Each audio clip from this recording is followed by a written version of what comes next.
Yung pasta nyo, irolyo natin katulad nito. Grabe, napaka-cheesy talaga. Tapos yung ginamit ko ay pasta ng carbonara. Kaya naman, tikman na natin to. Napaka-cheesy niya. Ganito kalaki yung paglulutuan ko. Siyempre, kailangan muna natin ilapat yung pasta dito. Sobra siya, kaya puputulin natin to. So, okay na yung ganito. Next, itusok natin yung pasta sa hotdog ko. Guys, kailangan huwag magkakadikit ng todo kasi tataba pa naman yung pasta kapag naluto natin to. Pang carbonara pasta ang ginamit ko. Pwede naman kahit pang spaghetti ang gamitin nyo. Ang kagandahan kasi dito, palapad siya. Kaya madali lang tong irolyo. Tapos, chicken hotdog ang ginamit ko. Yung pulang hotdog kasi kumukupas yung kulay kapag nilaga ito. Tsaka hindi kayo mabibitin sa hotdog ko kasi jumbo po ito.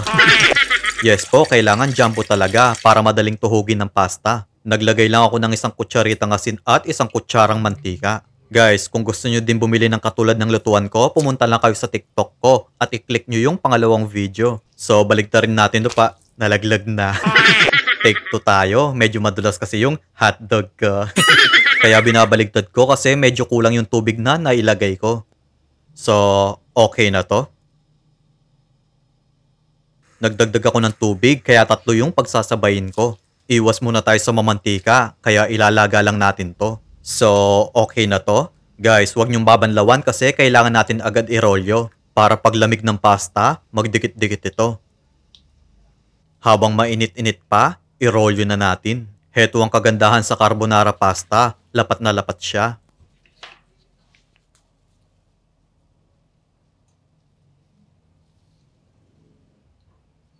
Next, gawin na natin yung sauce. Magtunaw tayo ng 1 kutsarang margarine, 1 kutsarang harina,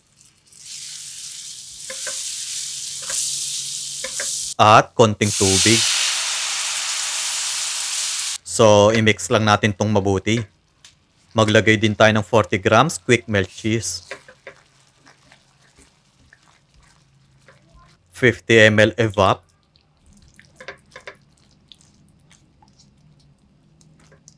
At 1.5 kutsarang cheese powder.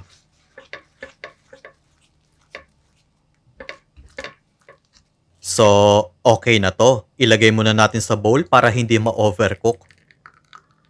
Next, tuhugin natin yung hotdog. Tapos, ibuhos na natin yung cheese sauce.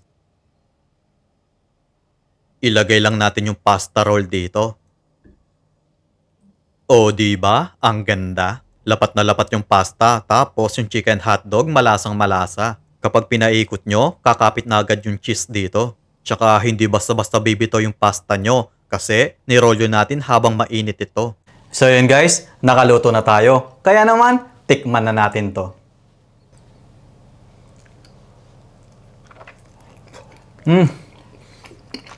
Napaka-cheesy niya. Alam mo yung lasang-lasa mo yung pasta tapos cheese flavor pa. Kaya naman, try nyo na din ang recipe na to. Hindi humihiwalay oh.